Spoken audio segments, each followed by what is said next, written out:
দলীয় প্রধান ও প্রধানমন্ত্রীর বিশেষ দূত HM এরশাদের সঙ্গে তার স্ত্রী সংসদে বিরোধী নেতা রোশন এরশাদের টানাপোড়েনে জাতীয় পার্টির ভূমিকা নিয়ে জনমনে কৌতূহল বেড়ে চলেছে। সরকারে নাকি শুধু বিরোধী দলে থাকবে, দলটি এ নিয়ে এখনো কোনো সিদ্ধান্ত হয়নি দলীয় এমপিদের বৈঠকে।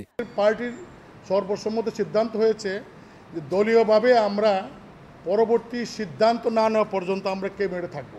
দলের ভূমিকা নিয়ে এরশাদ আর রোশন এরশাদের মধ্যে কোনো বিরোধ নেই বলেও উল্লেখ করেন চূন্য। জাতীয় পার্টির মধ্যে কোনো বিরোধ নাই। জাতীয় পার্টি একটি বড় দল। এখন জাতীয় পার্টি বাংলাদেশের পার্লামেন্টের মূল বিরোধী দল।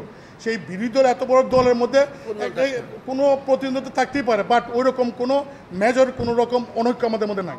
সংবিধানের 16তম সংশোধনীর বিষয়ে জাতীয় পার্টির অবস্থান কি হবে সেই বিষয়ে এখনও দলের মধ্যে আলাপ আলোচনা চলছে বলেও জানান এই প্রেসিডিয়াম সদস্য।